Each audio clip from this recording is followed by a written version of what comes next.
The UK is famed for its rolling countryside. A green and iconic land.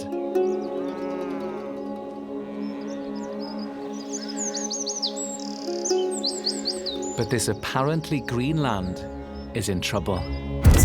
Major incidents have been declared. The flood siren has sounded again. 40 days without rain. This is a severe drought. Yield reduction of about 50%. There's undoubtedly the feeling that it's either nature or it's food production, and never the twain shall meet. And I think it's the complete opposite of that. As climate change gets worse, as nature and biodiversity loss gets worse, those services that the ecological system provided us becomes sacrificed in a way that we then have to pay for. For farmers, the implications of this period have been devastating.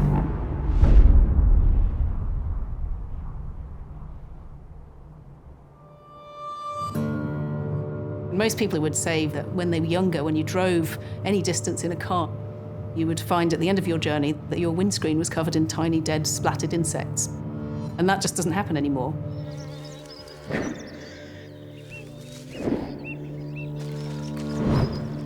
What's happened in the 20th century in agriculture is that we've developed a whole load of chemistry, chemicals that kill insects, insecticides and pesticides. The use of pesticides and fertilizers has become so routine that their damage to our soils, waterways, and nature as a whole has not been recognized. Since 2004, insect abundance in the UK has dropped by 64%. 3/4 of all the major food crops rely on pollinators to some extent. £603 million per year comes from the contribution of pollinators to the value of the food that we produce here. If we ignore the role of invertebrates, like pollinators and predatory insects, in our ecosystems, we become much less able to produce food. It's an extremely important service that we ignore at our peril.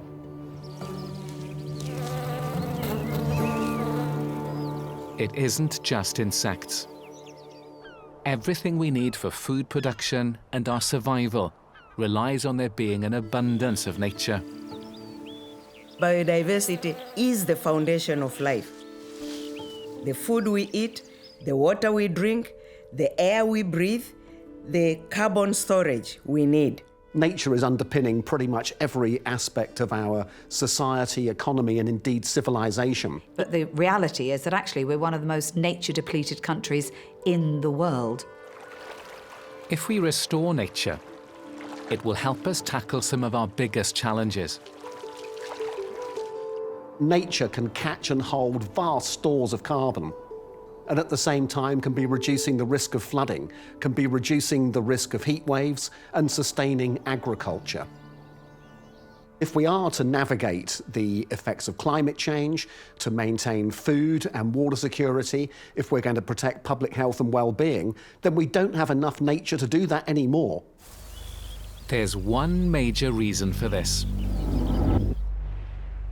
Our food system is by far the biggest cause of destruction of the environment. It's the biggest cause of deforestation. It's the biggest cause of the collapse of biodiversity of wildlife. It's the biggest cause of freshwater stress and freshwater scarcity. And it's the biggest cause of the collapse of aquatic life in our oceans. It's also, with energy, the second biggest cause of climate change.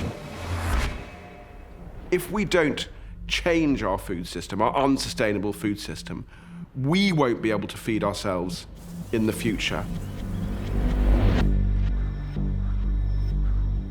After the Second World War, there were 2.5 billion people on the planet. The population was projected to grow to 8 billion. And one of the biggest concerns people had at the time was that we wouldn't be able to feed ourselves. The Green Revolution intervened.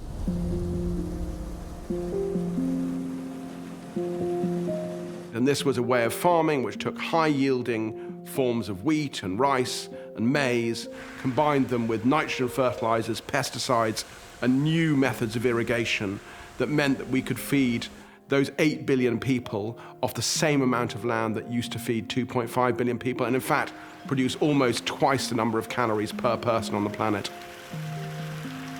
We'd obviously been through the war. We'd seen really severe food shortages. Food production was key. So we had to drain fields to grow good crops. The small fields were made larger. Hedges were lost. Some woodlands were taken out. I think it was the government's policy of grants for drainage, grants for hedgerow removal. That was the encouragement. What's strange is there was no environmental criteria. I went to agricultural college and the word conservation was never mentioned. We were sent out as young farmers to bring every square metre of land into production. That's how it was at that time. What we now realise is that in creating those huge yields, we have driven nature off the land and we have crashed our ecosystems. I can remember as a little boy, the biodiversity on farms was just amazing. You'd see flocks of starlings, sparrows everywhere. The bird life was out of this world compared to today. We have unwittingly made farmers the villain in this story. All they were doing was doing what the state required of them. 71% of the UK is farmland, rising to almost 90% in Wales. But much of that isn't even directly feeding us. It's impossible to talk about industrial farming without talking about meat. 85% of the land that we use to feed the UK is used either to graze ruminants or to grow food to feed to animals, to feed us. Only a fraction of our farmland is used to grow pulses, grains, fruits and vegetables for us to eat. Despite taking up so much land, livestock produces just 32% of our calories. We do not need to be growing that much meat. It is an unbelievably inefficient way to feed ourselves. And that really is the single biggest problem. We need some of that land back. Not only to produce food, restore biodiversity, but also to sequester carbon.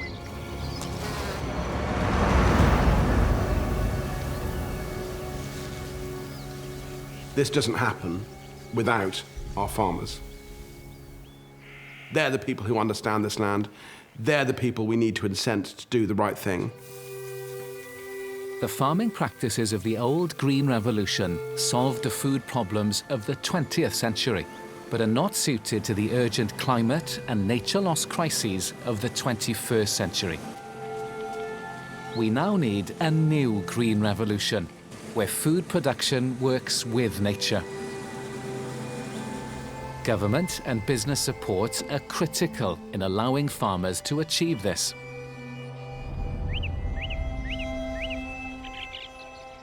You can create a farming system that balances wildlife with crop production. Farmers across the UK have been moving to regenerative production methods. In Suffolk, the Barker family are working hard to farm with nature, restoring water catchments to protect against drought, reducing ploughing to improve soil health, encouraging predatory insects to help negate the need for pesticides, and returning more than 10% of their land to nature while still making a profit. I always say to people, farm like an environmentalist and manage the natural environment like a farmer. And by that, what I mean is we should be creating a farming environment that benefits all our pollinating insects and our beneficial predatory insects. We haven't sprayed an insecticide for 4 years on this farm. And of course, in the 70s, that would have been unheard of. It's good for our bank balance, it's good for our carbon footprint, and it's good for the natural environment and our farmland wildlife. We need a support system for agriculture which recognises the fact that farmers have to work hard and produce areas rich in wildlife, and there is a cost to that. It can't come without some level of government funding.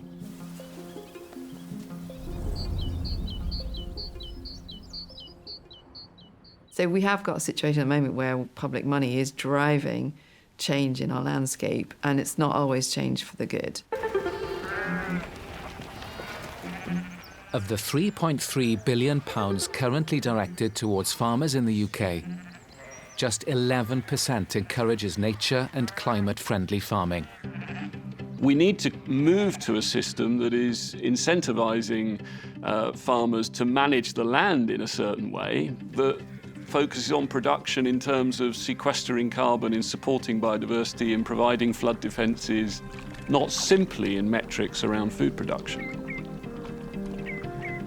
It's really important that we pay the farmers to look after nature in a way that reconnects these isolated pockets of natural habitat that we have left in the UK and brings them into a connected network that supports nature at a whole landscape scale. Whilst government payments can incentivise farmers to transition to more nature-friendly farming, international trade deals are threatening to undermine these efforts. Britain has struck its first trade deal since leaving the European Union, and it is with Australia. The cattle at Fenonai Farm are looked after by Ben Jones. Like many, he has worries about the government's latest trade deal and how he'll compete. The Australia trade deal is not actually a very good deal for the UK. It makes no sense to do trade deals that allow food that requires cruelty to animals or the destruction of the environment to lower the price of that food and allow that to come into this country and undercut our farmers. All you're doing is exporting those harms to somewhere we can't see them, and at the same time destroying the livelihoods of many of our rural communities. The right trade deals can connect us and our farmers with the global food market, but have allowed us to overlook a major problem with our own production. We already produce more than enough food to feed everyone in the world. We just don't distribute it very efficiently or very fairly.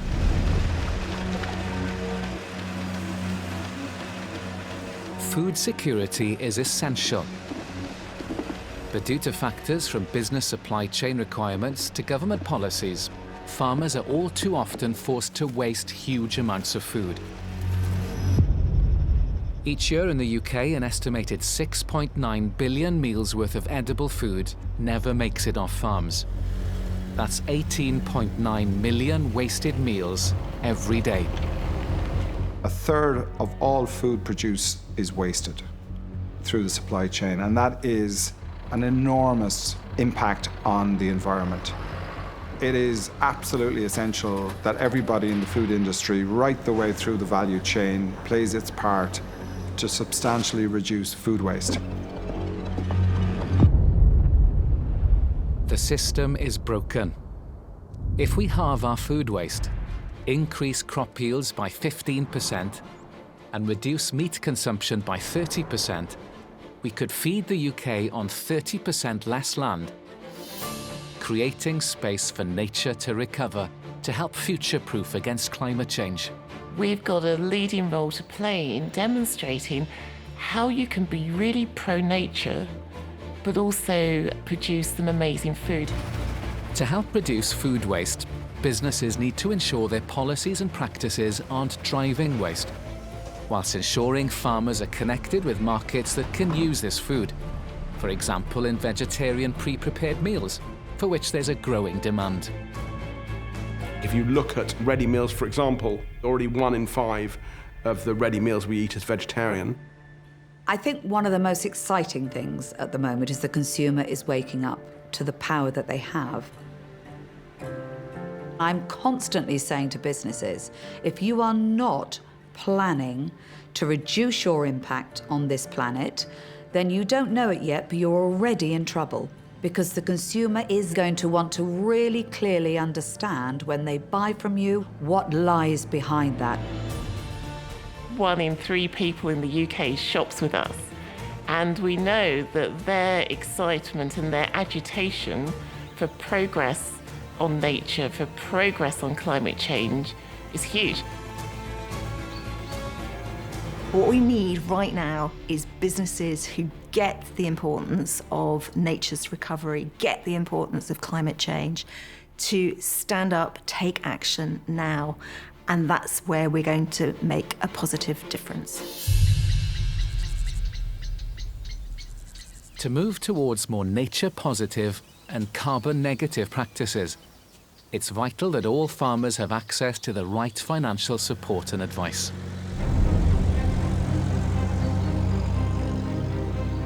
We're one of the largest lenders to agriculture in the UK.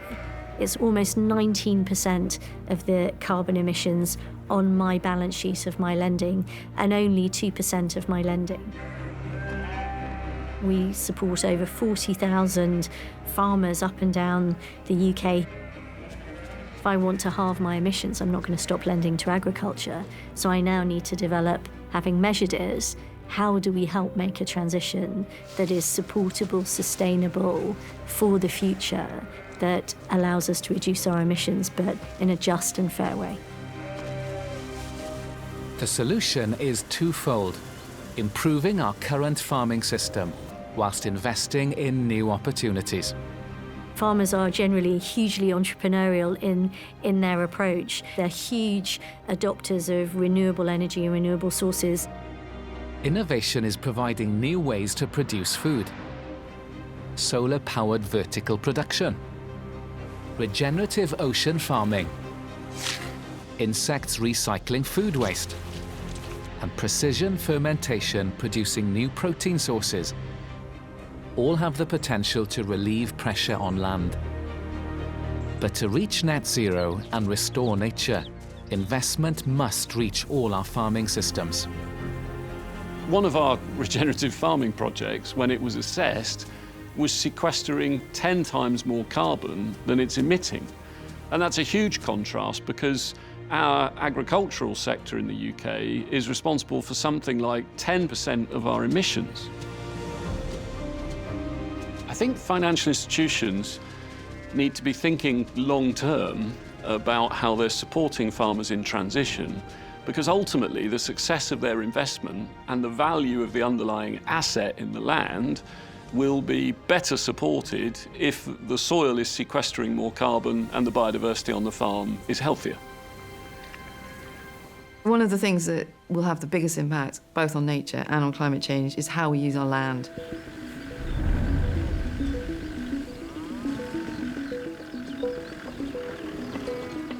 There are ways of producing beef which are extremely bad for the environment and bad for nature and bad for animal welfare. But there's also ways to produce beef which are brilliant for all of those things, and we feel that we're doing that here. Neil, who farms in the Yorkshire Dales, was one of several farmers to take part in a pioneering project aimed at repairing the damage done from decades of overgrazing by replacing some of his sheep with native breed cattle. They live outside all year round. That winter grazing is absolutely critical to preparing the land for the flowers to come in the spring. By producing meat less intensively, Neil has been able to farm much more in balance with nature. We treat them in a way where they are just part of the wildlife. So there's calves being born out on the hill at the moment, and there's leverets among them, and there's curlew chicks among them. And they're just an extension of that wildlife. So there's quite often the assumption that meat produced in this way has to be more expensive, but that doesn't necessarily have to be the case. Maybe you just eat less meat, higher quality meat, but we just use less of it. If we go back to 2012, when we were still using certain production methods, we know that we were emitting around about 220 tonnes of carbon every year throughout our farming process. In the more recent figures, that's actually come down to minus 94, so we know now that we are a net carbon sink. The more we put nature at the forefront of what we did, we realised that the profitability of the farm improved as well. If we get the food system right, and we have a massive opportunity to do this right now, we could really set things up well for the future.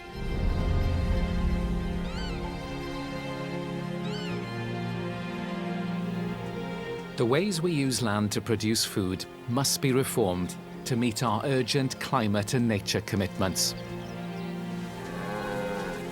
With the correct support, all farmers can drive this new green revolution.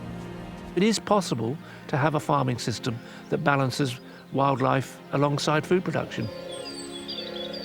From my perspective, I think it's really important that food retailers look for different methods of production that are better for the environment, better for nature. We must design nature back into the farming system to ensure farms remain profitable as they tackle one of the most important challenges of the 21st century: the devastating consequences of a changing climate. We're now literally at 5 minutes to midnight. Now is the time to take an integrated approach whereby nature recovery migrates to the centre of economic thinking.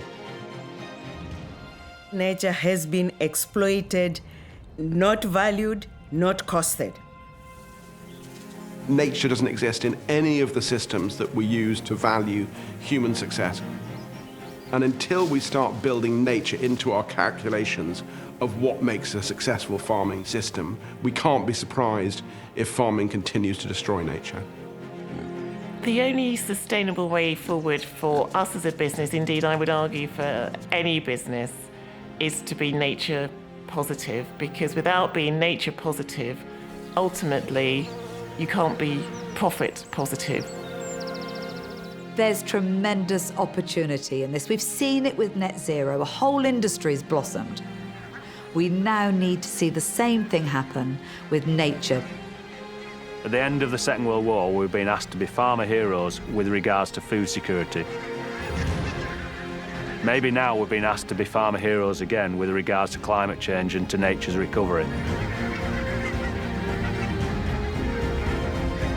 And I firmly believe that we can do that.